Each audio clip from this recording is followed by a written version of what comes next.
ज्ञानतिमिरन्दस्य ज्ञानाञ्जनशलाकया चक्षुरुन्मिलितं येन तस्मै श्रीगुरुवे नमः।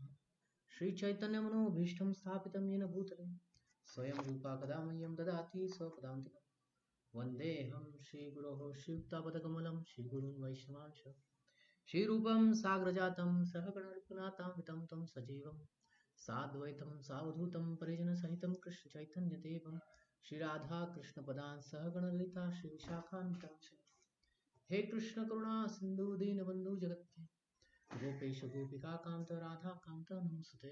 तप्त कांचन गौरंगी राधे वृंदावनेश्वरी वृषभानुसुते देवी प्रणमामि हरिप्रिये। वाञ्छाकल्पतरुभ्यश्च कृपा सिन्धुभ्येव च पतितानां पावनेभ्यो वैष्णवेभ्यो नमो नमः। जय श्री कृष्ण चैतन्य प्रभु नित्यानंद श्री अद्वैत गदाधर शिवासादि गौरभक्तवृंद। हरे कृष्ण कृष्ण कृष्ण हरे हरे, हरे Ram Ram Ram Hare Hare. So welcome to Science of Self-Realization reading. We were in the 7th chapter,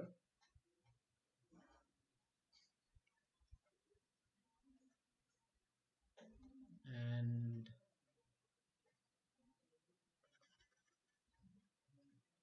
everything. Reading about the saintly compassion. saintly compassion. It's probably not this one. Yeah, here. Udhayana Maha. Yeah, Parikshit Yes. Maharaj, right? Yes. This section we discussed, but we didn't go further, no? Yes, please.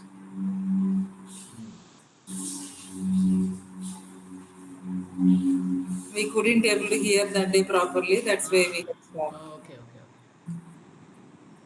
Okay. So we'll continue from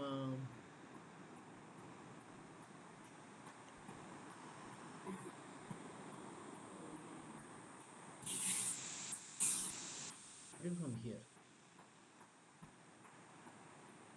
So Parikshit Maharaj hears about the hellish planets, and he talks about it. So basically, he asks the question.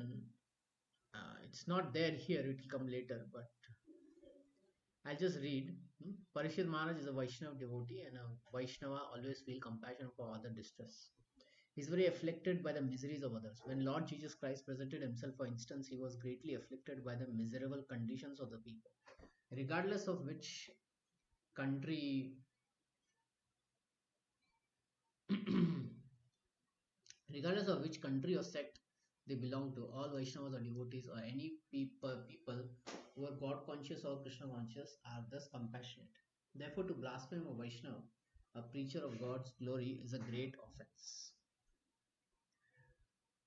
So those who are working on behalf of God, right, when they are being tortured or blasphemed, troubled, then it becomes an offense. Offense means some bad reaction comes to you, because Krishna is not happy with the person who blasphemes a devotee, a Vaishnava.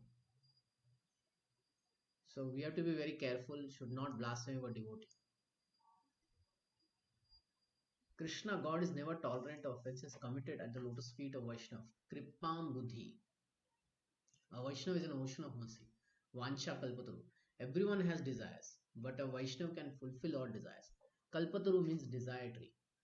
There is a tree in the spiritual world which is called desire tree. In the material world, yeah, we talked about it. In the material world, we don't get such trees where you sit under it and say, I want upma, and then upma will come. No, nothing happens here. So in the spiritual world, there are desire trees. You sit under it and you desire anything, and it will come. So those are called kalpa vriksha. Chintamani prakara sadmasu kalpa vriksha. So in the spiritual world, there are all trees are like that, kalpa vriksha. A Vaishnava is addressed as Mahabhaga, which means fortunate. One who becomes a Vaishnava and is God conscious is understood to be greatly fortunate. Chaitanya Mahaprabhu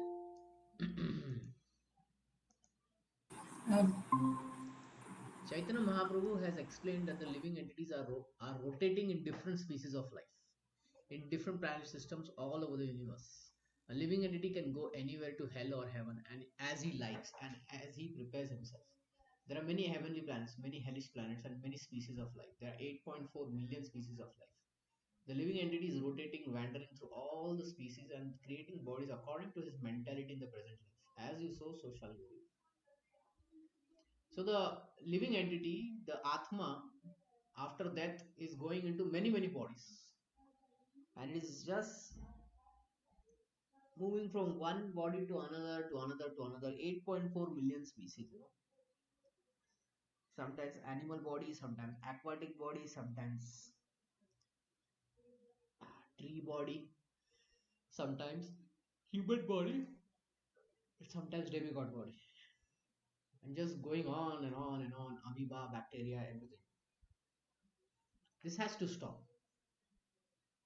Chaitanya Mahaprabhu says that out of these numberless living entities who are traveling in the material world, one is fortunate, not everyone. If everyone will fortunate, they would all be taken to Krishna consciousness. It is being distributed freely everywhere. But why are people not taking it? Because they are unfortunate. Therefore, Chaitanya Mahaprabhu said, only those who are fortunate take to this Krishna consciousness and they get hopeful life, pleasant life, blissful life, and a life of knowledge. So, how to become that fortunate to take to Krishna consciousness? If I ask you this question,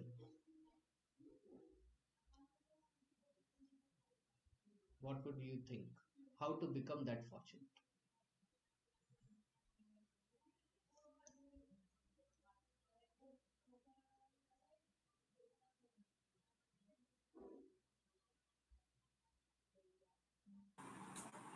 What is the question, Prabhu? How to become the Fortunate, become? yeah. How to become fortunate to take to Krishna consciousness?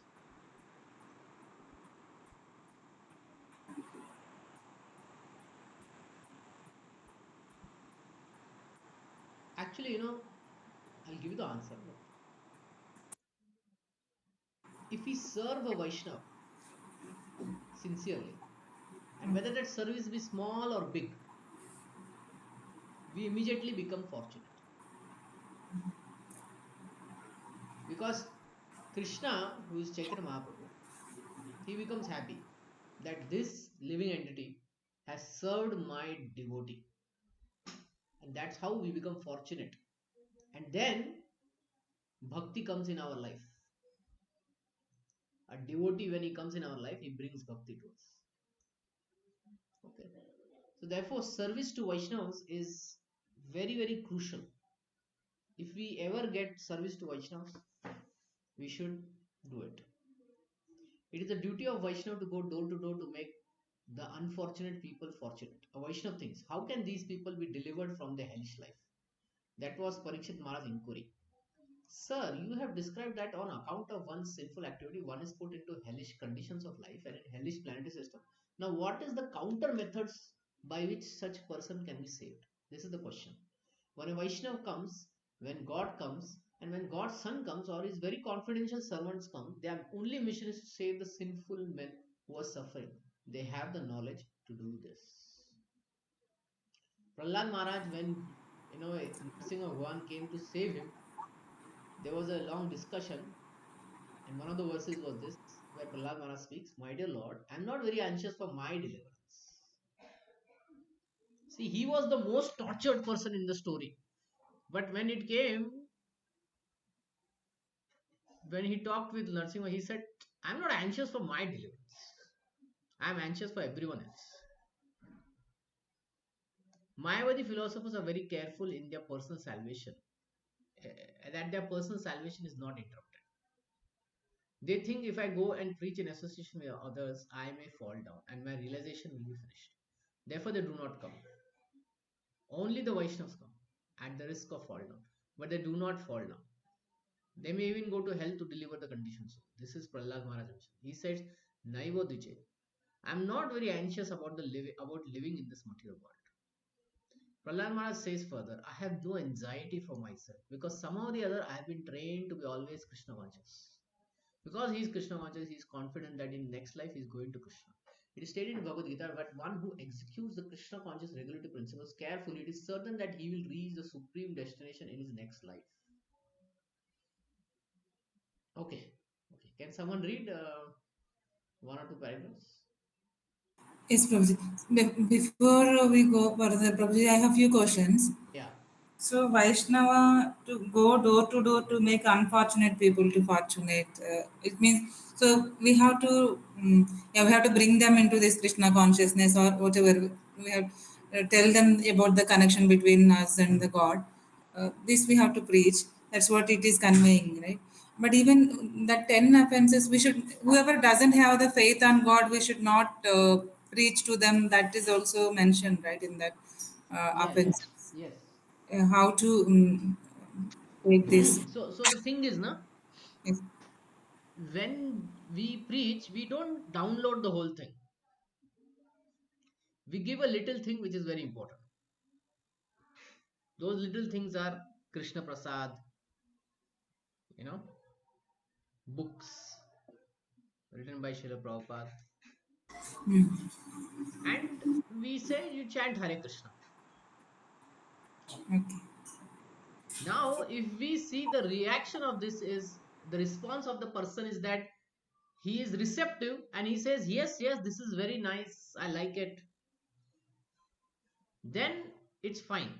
But when we see the reception is negative, when person is saying, oh, go, go, go, I don't care, right? And he Yes, blasphemes the devotees and he's throwing prasad here and there, then we don't approach such people. We stop at that point. We say, okay, fine, you be in your life. Hare Krishna. Goodbye. yes, bro. Got it. Yeah. So there is a risk, but that is what the devotee do. He takes that risk. But then immediately when he understands it's not going to work, he doesn't do anything more than that. Like Narad Muni met Ravana, he met Kamsa, and he could have preached to them also, right? Yes, bro. Yeah, but he didn't do because these were very, very envious people. So he said it's like feeding a snake milk. It Yes, will bro. only increase its poison. So you stop feeding. The moment you understand this is a snake, you stop feeding. Yes, bro. Got it. Ah, okay, continue. Yes, bro. And one more question, we'll talk about the desire tree in my Hmm. book. It gives whatever the desire, it fulfills the desire tree, kalpa vriksha. Kalpavriksha, yeah. But in spiritual world, we don't have any desires, right? That is what if we So the thing is then the what's the point of having that kalparuksha?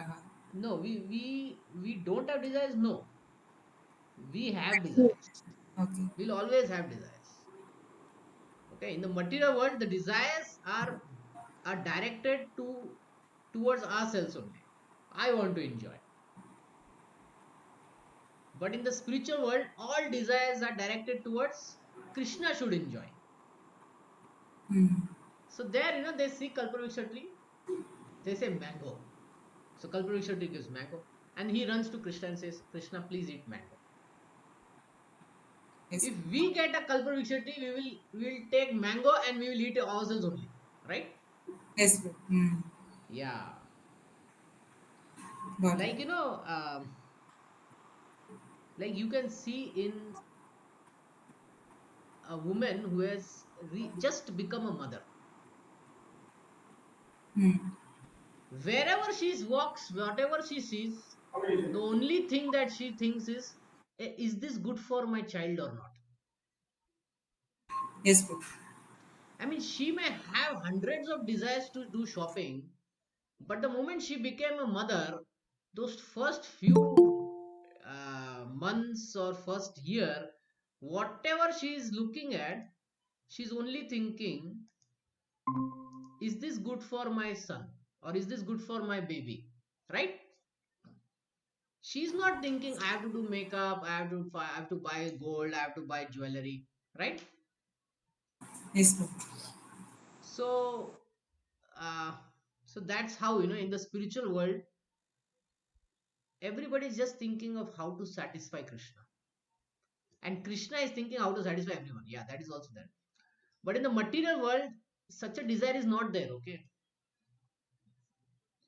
the woman did become a mother, but only for like few months. She's always thinking about the child. Later, then she starts thinking about herself. Right? After 1 year, 2 year, she starts thinking about herself, Yes. which is natural. There's no problem. But what I'm saying is there's a comparison. In the spiritual world, it is not like that. You're always thinking about Krishna. Yashoda Mai prepares break tiffin, lunch box for Krishna, and he goes in the morning with the cows, no, cows and calves. Okay, now she packs his lunch box and gives it to him, and every now and then she goes and check whether the tiffin is packed or not. She herself has packed it, but she still believes that it's not packed. So she'll again go and check. "Hey, is it packed? Is it packed?" That is the anxiety that is having over there. That's the anxiety they are having. Anyway, so in this material world, we have to take the anxiety of the spiritual master. We have to take the anxiety of the parampara, which is to spread Krishna consciousness. How can I spread Krishna consciousness? How can I help in spreading Krishna consciousness? That's the anxiety we need to take. And then Yes. we become dear to Krishna. Okay, go ahead, read this, please. Yeah. Prahlad Maharaja continues, there is only one source of anxiety for me. Just to see, although he had no anxiety for himself, he still had anxiety. He says, Soche tato vimukha chetasaha. I am anxious for those persons who are not Krishna conscious. That is my anxiety. For myself, I have no anxiety, but I am thinking of those who are not Krishna conscious. Why are not they Krishna conscious? Maya Sukhaya Bharam Udvahato Vimudhan. These rascals have created a humbug civilization for temporary happiness. Maya Sukhaya. Actually, this is a fact. We have a humbug civilization. So many cars are being manufactured every year, and for that purpose, so many roads have to be excavated and prepared. This creates problem after problem. Therefore, it is Maya Sukhaya, illusory happiness. And yet, we are trying to be happy in this way. We are trying to manufacture some way to be happy, but this only creates other problems. In your country, you have the greatest number of cars, but that does not solve any problems. You have manufactured cars to help solve the problems of life, but I have experienced that this also creates more problems. When my disciple Dayananda wanted to take me to a doctor in Los Angeles, I had to take the trouble to travel 30 miles before I could even consult the doctor. Once you create cars, then you must travel 30 or 40 miles to meet your friends. You can fly from New York to Boston in 1 hour, but it takes even longer than that just to get to the airport. This situation is called Maya Sukhaya. Maya means false, illusory.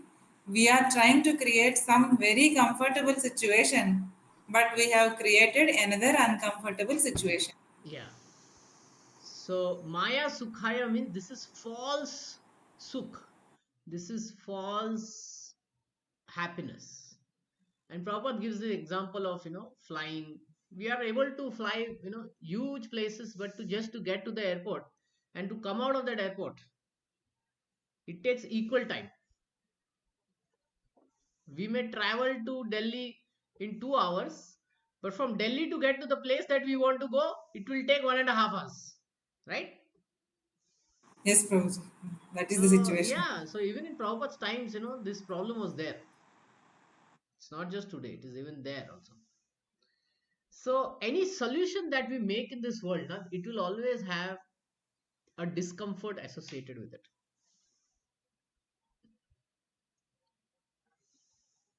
So it's called Maya Sukhaya. This is the way of the material world. We are not satisfied by natural comforts offered by the Lord and nature, and we want to create artificial comfort, and then we have to create some discomfort also. So uh, whatever naturally Krishna has given to us, accept that and be happy there. That is what was Vedic culture. Everyone was so close to nature, and would eat organic food every day. Now what we do, see, 70, 80 years back everyone ate organic food, right? 100 years back everyone ate organic food. No one used pesticide fertilizers in the farm. So everyone was eating what? Organic food. Now after 80 years and all that, we have come to know we have to eat organic food. Now to get that organic food, we have to pay more. Yes or no? We have to pay Yes, more. Prabhu. Yeah. Anything labeled organic is double the price. And that same thing 80 years, 90 years back, our great grandfathers used to pay only few annas. You must have not heard. There were annas at that point. 1 anna, 2 anna, 3 anna. Like that. 1 paise, 2 paise. That was it. In 4 paise, you could get 1 kg of rice. Anyway, so if we create artificial comforts, right, there will be a discomfort. Definitely there will be discomfort. Therefore, the point is to live in harmony with the nature. The more we live in the harmony with the nature, we'll reduce that discomfort. Okay, read from here. Most people do not know that. Yes. Most people do not know that they They think. they think that they are creating a very comfortable situation, but actually they are traveling 50 miles to go to the office to earn a livelihood and 50 miles to come back. Because of such conditions, Prahalad Maharaja says that these Vimudhas, these materialistic persons, these rascals, have created an unnecessary burden on themselves simply for temporary happiness. Vimudhan, Maya Sukhaya, Bharam Udvahataha. Therefore, in Vedic civilization, it is recommended that one free himself from material life, take sannyasa, the renounced order of life, and prosecute spiritual life with absolutely no anxiety. If one can execute Krishna consciousness in family life, that is very good. Bhakti Vinod Thakura was a family man, a magistrate, and still he executed devotional service so nicely. Dhruva Maharaja and Prahalad Maharaja were grihasthas, householders, but they trained themselves in such a way that even as householders they were faced with no interruption in their service. Therefore, Prahlad Maharaja says, I have learned the art of always remaining in Krishna consciousness. What is that art?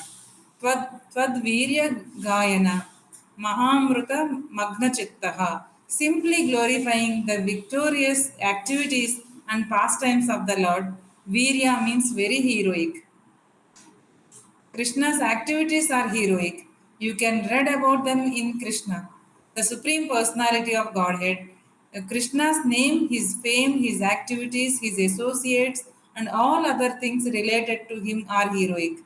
Prahlad Maharaja says in this connection, I am certain that wherever I go, I can glorify your heroic activities and be safe. There is no question of my falling down, but I am simply anxious for these persons who have created a type of civilization in which they are always busy working hard. I am thinking of them. Prahlada says further, प्रायेण देवमुनयः स्वविमुक्तिकामा मौनं चरन्ति विजनेन परार्थनिष्ठाः नैतान् विहाय कृपणान् विमुक्षस एको नान्यं त्वद् अस्य शरणं भ्रमतो अनुपस्ये. My dear Lord, there are many saintly persons and sages who are very interested in their own liberation. Munayaha means saintly persons or philosophers. Prayena Deva Munayaha Swa Vimukti Kamaha. They are very interested in their own liberation. They try to live in solitary places like the Himalaya mountains. They do not talk to anyone and they are always afraid of mixing with ordinary people in the city and becoming disturbed or maybe even falling down. They think, better let me save myself. Prahlada Maharaja regrets that these great saintly persons do not come to the city where people have manufactured a civilization of very hard work all day and night. Such saints are not very compassionate. He says, I am anxious for these fallen people who are unnecessarily working so hard simply for sense gratification. Even if there were some point in working that hard, such people do not know what it is. All they know is sex. Either they go to a naked dance or to a naked club or to this or that. Prahlad Maharaja says, Naitan vihaya krupanam vimumukshas ekaha. My Lord, I do not need salvation alone. Unless I take all these fools with me, I shall not go. He refuses to go to the kingdom of God without taking all these fallen souls with him. This is a Vaishnava. Nanyam tvad asya sharanam brahmato anupasye. I am simply want to teach them how to surrender unto you. That's all. That is my goal. The Vaishnava knows that as soon as one surrenders, one's path is clear. नैवोद्विजे परदुरत्यय वैतरन्यास् त्वद्वीर्यगायन महामृतमग्नचित्तः. Somehow or other, let them bow down before Krishna. This is a simple method. All you have to do is bow down before Krishna with faith and say, my Lord Krishna, I was forgetful of you for so long, for so many lives. Now I have come to consciousness. Please accept me. That's all. If one simply learns this technique and sincerely surrenders himself to the Lord, his path is immediately open. These are the philosophical thoughts of a Vaishnava. A Vaishnava is always thinking about how the fallen conditioned souls can be delivered. He is always involved in making plans in that way, just like the Goswamis. What was the business of the six Goswamis of Vrindavana? Lord Chaitanya's direct disciples. That is stated by Srivas Acharya. Can I read that sloka, Prabhu, or can I go ahead with that text? No, you can read.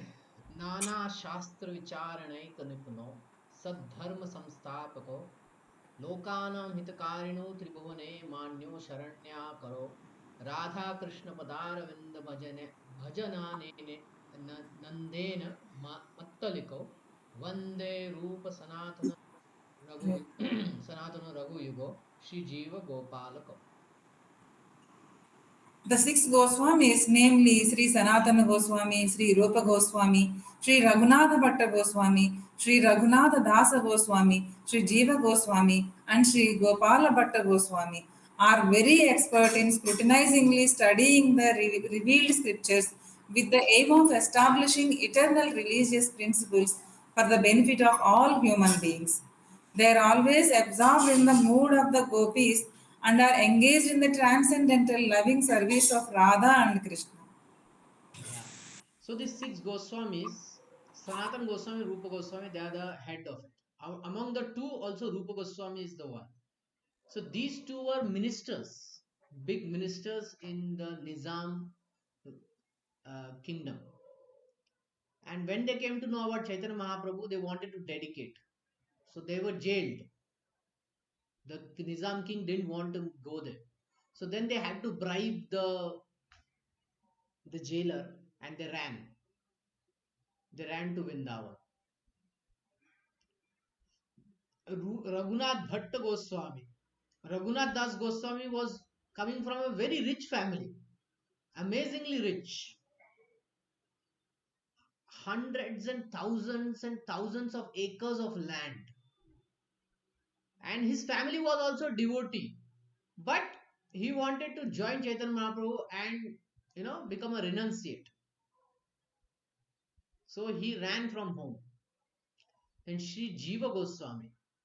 He is the nephew of Sanatana and Rupa Goswami. Jiva Goswami has written so many literatures that he is considered as a very big scholar. He has written shlokas more than 1 lakh. 1 lakh shlokas he has written, which is not easy. Sri Gopal Bhatta Goswami came from Sri Rangam. Sri Rangam is Tiruchi. So from south he came to Vrindavan. Why? Because when he was a small boy, at that point Chaitanya Mahaprabhu came and stayed in his house and he became inspired. And once his family left, father mother died, he walked all the way to Vrindavan to be with other Goswamis. So all these 6 Goswamis, they have sacrificed a lot. And they have written books on Krishna consciousness which we are studying. They are expert in scrutinizingly studying the revealed scriptures. And they are bringing out the essential religious principles, eternal principles, which will benefit. This benefit is spiritual benefit. And they themselves are absorbed in the loving service of Radha and Krishna. With similar Vaishnava compassion, Parikshit Maharaj says to Sukhdev Goswami, you have described the different types of hellish planet conditions. Now tell me how those who are suffering can be delivered. Kindly explain this to me. So, hellish planets, one goes, how to come out of it? It's a very natural question. Adhunena Mahabhaga Yathaiva Narakam Naraha Nanugra Yatanana Nenyat Tan me Vyakhyatum Arhasi. Nara means human beings, those who have fallen. Narakam Naraha Nanugra Yatanam Nenyat Tan me. How can they be delivered from their fierce, miserable, and horrible pains? That is Vaishnav heart. Maharaj Parikshit says, somehow or the other they have fallen into this hellish condition, but that does not mean that they should remain in that condition. There must be some means by which they can be delivered. So Sukhdev Goswami answers, I have already described different types of hellish planets and very severe painful life, but one has to counteract it. How this can be done? Sinful activities are committed in various ways. We can commit sinful activities or thus make a plan, thinking I shall kill a man. Either way it is sinful. When the mind is thinking, feeling and willing, then there is action. The other day I was reading that if someone's dog barks at you when you are passing on the road, then that is an offense on the part of the dog owner, according to the law. No one should have been scared by the dog barking. So one should take care of his dog. I read this. It is a law in your country. The dog is simply barking, but it is sinful. The dog is not responsible because it is an animal. But because the owner of the animal has made the dog his best friend, he is responsible by law. If an outside dog enters your house, it may not be killed, but the owners of the dog may be prosecuted. If a dog bites, right, the owner is prosecuted. Do you know this? If a dog bites, they will find who the owner is and they will file a case against the owner who let the dog out. Just as the barking of dog is unlawful, then so when you speak something offensive to others, that is also sinful. That is also like barking. Therefore, sinful activities are committed in so many ways. Whether we think of sinful activity or we speak something sinful or actually we commit a sinful activities, they are all considered sinful activities. Dhruvan Samay, one has to suffer punishment for such sinful activities. People do not believe in next life, but because they want to avoid this botheration. So we cannot avoid it. But we cannot avoid it. We must act according to the law or we will be punished. Similarly, I cannot avoid God's law. That is not possible. I can cheat others, commit thieves, and hide myself, thereby saving myself from punishment of the state law, but I cannot save myself from superior law, the law of nature. It is very difficult. There are so many witnesses. The daylight is the witness, the moonlight is the witness, Krishna is the supreme witness. You cannot say, I am committing this sin, but no one can see me. See, the sun and the moon, they are witness to all our activities. Krishna as Paramatma within our heart is witness to what we are doing, what we are thinking, what we are feeling. So, if somebody commits a crime and for some reason he is not caught, Krishna is keeping track of it, and then that person will get in karma, will get his reaction one day. Krishna is a supreme witness sitting in your heart. He notes down what you're thinking, what you're doing. He also gives facility. If you want to do something to satisfy your senses, Krishna gives facility for that action. He stated in Bhagavad Gita, Sarvascha Vride Sarvishtam Matah Smita Jnanam Apohanam Cha Vedesha Sarve Raham Vedo Vedantikrit Veda Videcha. I am sitting in everyone's heart, and from me comes remembrance, knowledge, and forgetfulness. In this way, Krishna gives us a chance. If you want Krishna, then he will give you a chance to have him. But if you don't want Krishna, then he will give you a chance to forget him. If you want to enjoy life, forgetting Krishna, forgetting God, then Krishna will give you all facilities so that you can forget. And if you want to enjoy life with Krishna consciousness, then Krishna will give you a chance to make progress in Krishna consciousness. That is up to you. If you think you can be happy without Krishna consciousness, Krishna does not object that. Yattechi tathakuru. After advising Arjuna, he simply says, now I explain everything to you. Whatever you desire, you can do. Interestingly, one person was asked, what is the best thing in Bhagavad Gita? He quoted this verse where he says, oh, Krishna told the whole Bhagavad Gita, but at the end he says, you do whatever you do, whatever you think. But he forgot. Arjuna replied, Karishya Vachanam Tava. I shall execute your order. This is the best thing to do what Krishna says. God does not interfere with our little independence. See, we desire, we are independent, we are doing things our own way. Krishna is not interfering. If we break some law of nature, the law of nature punishes us. That is there. But as far as interference is there, Krishna is not interfering. He will come, he'll tell, okay, do this, don't do that, you know. But we will go by our own whim. If you want to act according to the order of God, then God will help you. Even if you fall down, sometimes if you become sincere, from this time I shall remain Krishna conscious and execute his orders.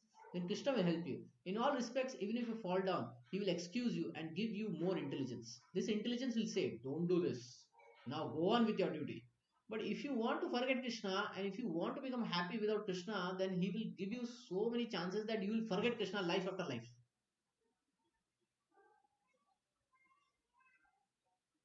Okay. Can someone read from here?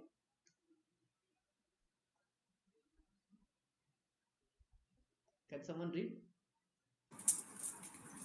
Anyone else want to read or shall I go ahead? Go ahead, ma'am. Okay. Parikshit Maharaja says here, it is not that if I say there is no God, then there will be no God or I will not be responsible for what I do. That is the atheistic theory. Atheists do not want God because they are always sinful. If they thought that there was a God, then they would be forced to shudder at the thought of punishment. Therefore, they deny the existence of God. That is their process. They think that if they do not accept God, then there is no punishment and they can do whatever they like. When rabbits are being attacked by bigger animals, they close their eyes and think, I am not going to be killed, but they are killed anyway. Similarly, we may deny the existence of God and the law of God, but still God and His law are there. In the court, you may say, I don't care for the law of the government, but you will be forced to accept the government law. If you deny the state law, then you will be put into prison and be forced to suffer. Similarly, you may foolishly deny the existence of God. There is no God or I am God, but nevertheless you are responsible for all your actions, both good and bad. There are two kinds of activities, good and bad. If you act nicely and perform pious activities, then you get good fortune. And if you act sinfully, then you have to suffer.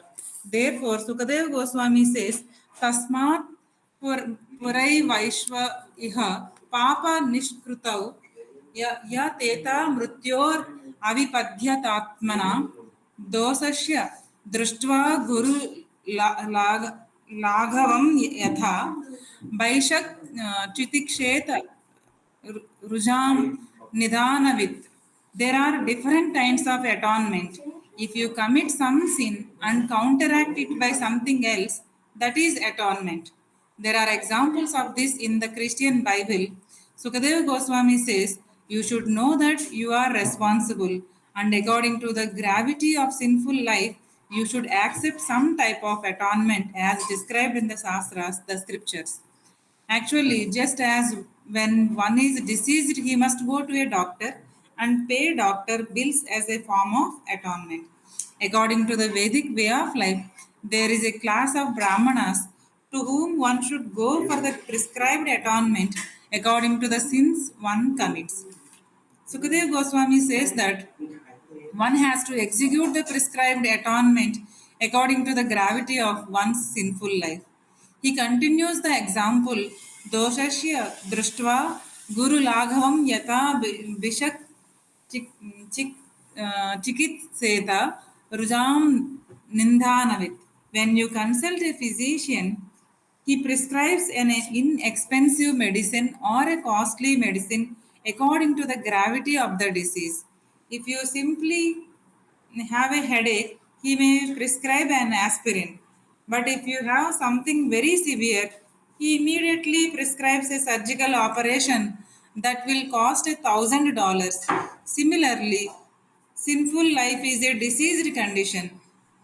So one must follow the prescribed cure to become healthy.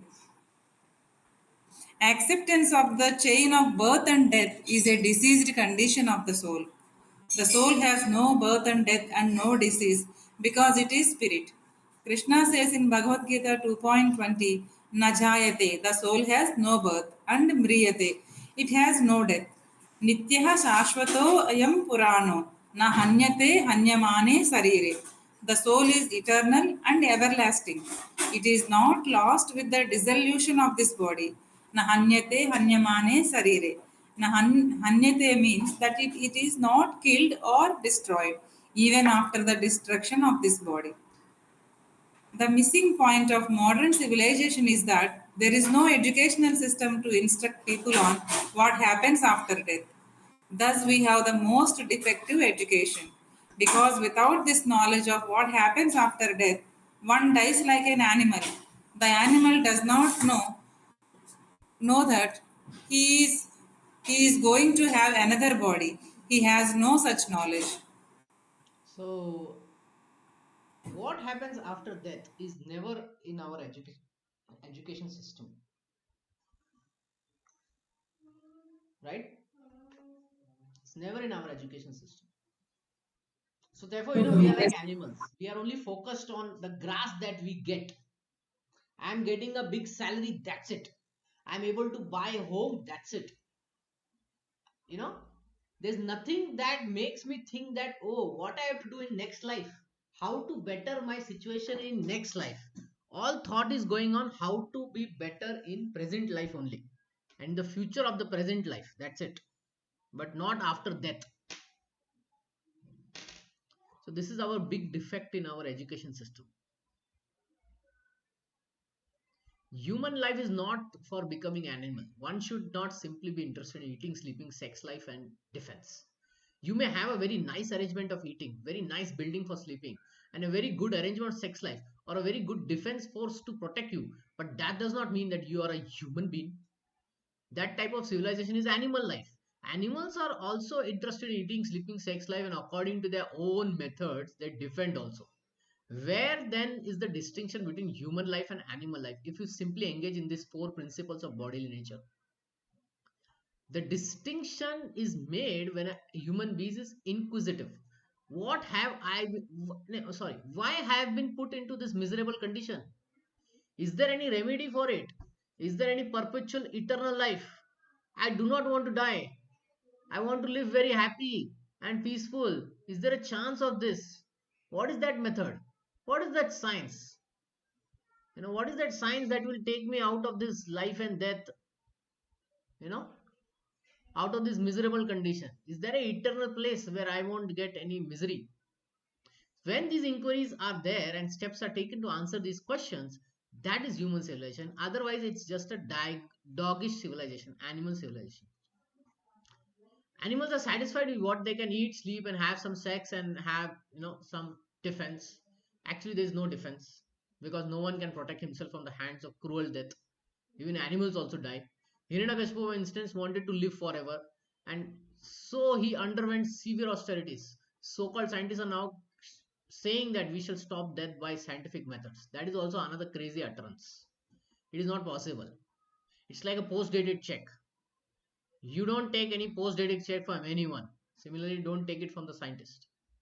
You may have a great advancement in scientific knowledge, but there is no scientific solution to the four problems. What are those? Birth, death, old age, and disease. Do we have a solution for diseases? Does modern science bring us back healthy? No, no problems. Yeah, it does. For common cold, cough, and all that, we still become healthy. Yeah. It's not like that. Okay. But do we die of diseases? Do people die of diseases? Yes. Yeah, so that's where scientific solutions are not fully able to overcome diseases. Okay. Okay. They may bring us back healthy for some diseases, for most of the diseases, it's like you can prolong life and ultimately the disease will win. Okay. Old age. Can scientific solution, pull back our old age? No. It can only give us some cream, wrinkle free cream. That's it. But when you wash your face, again the wrinkle is appearing. So we have to be intelligent. This is not working. So let me go where it is working. One who is intelligent will be eager to solve these four prime problems. No one wants to die, but there is no remedy. I have to die. Everyone is very anxious to stop the increase of population by employing so many contraceptive methods, but still birth is going on. So there is no stoppage of birth. You may invent up to date medicines for by your scientific method, but you cannot stop diseases. It is not possible just to take a tablet to put end to diseases. Krishna says this world that we are staying is dukkhalayam doshanu darshanam, ashashvatam dukkhalayam. So it will always have these diseases, temporariness, death will always be there. In the heavenly planets, right, there is no death actually. It's like one falls down after these credit pious activities are emptied. Death is not there, and definitely diseases are not there. Old age is also not there. But it is not still a permanent place. When credits are done, the soul has to fall down. In Bhagavad Gita, it is said, Janma Mitu Jara Vyadhi Dukkha Doshanu Darshanam. One might think that he has solved all problems of life, but where is the solution of these four problems of birth, death, old age, and disease? The solution is Krishna consciousness. Krishna says in the same book, Janma Karma me Divyam Evam Yo Vedi Tattvataha Tvaktadeham Punar Janma Naiti Mamiti Sarjuna. So, Tvaktadeham, when you leave your body, Punarjanman, the next life, Naiti, no more next life. Mam eti so Arjuna, you will come back to me.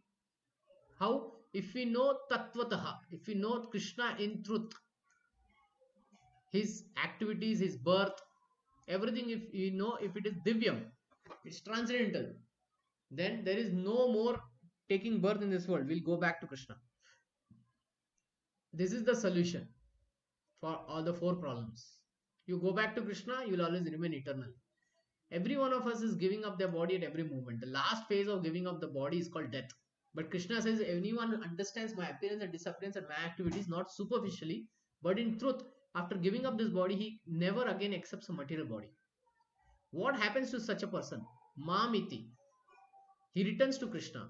If you were to go to Krishna, then we have to prepare your spiritual body. That is Krishna consciousness.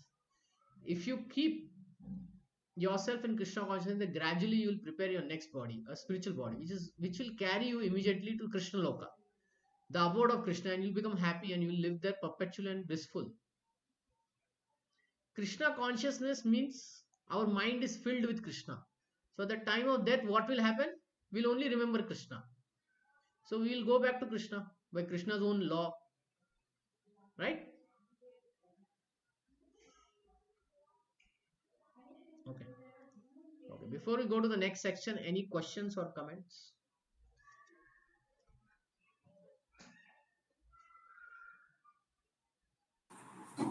No, Prabhuji.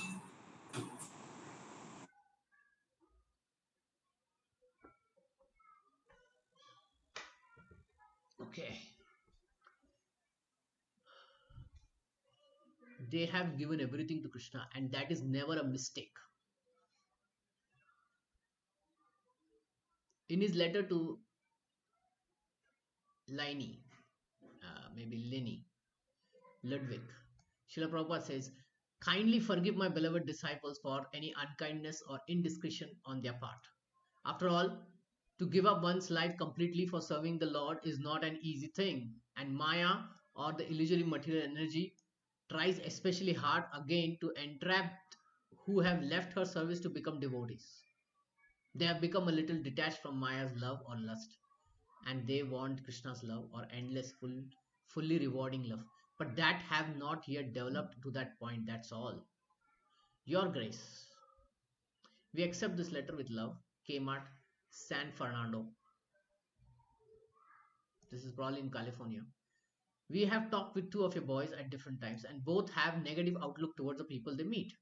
Do not believe this in any way it's as it should be. The boys happen to represent God. This comes from within. The outlook must have mercy.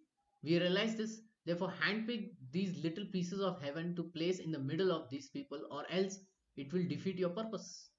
Love is, let it be as it is, with love or not at all. My prayers are with you, and I beg yours with me. Yours in God, blessed be Lenny Ludwig. Can we read line also? Lynn. Can we read Lynn? So she had some experience with some devotees long time back, and she wrote that they were not, they were having negative output toward people they meet. So she felt, oh, people of God should not have that negative output. And then Prabhupada replied to her in this letter. Okay, it's a vague letter.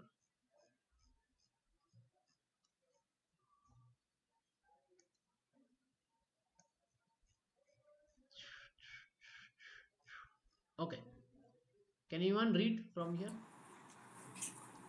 Can we stop for today, Prabhu? It's it. Or we'll continue. Okay.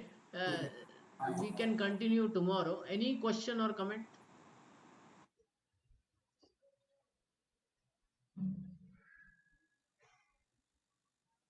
Okay, so no questions, so we'll stop. Thank you, Hare Krishna. Thank you, Prabhu.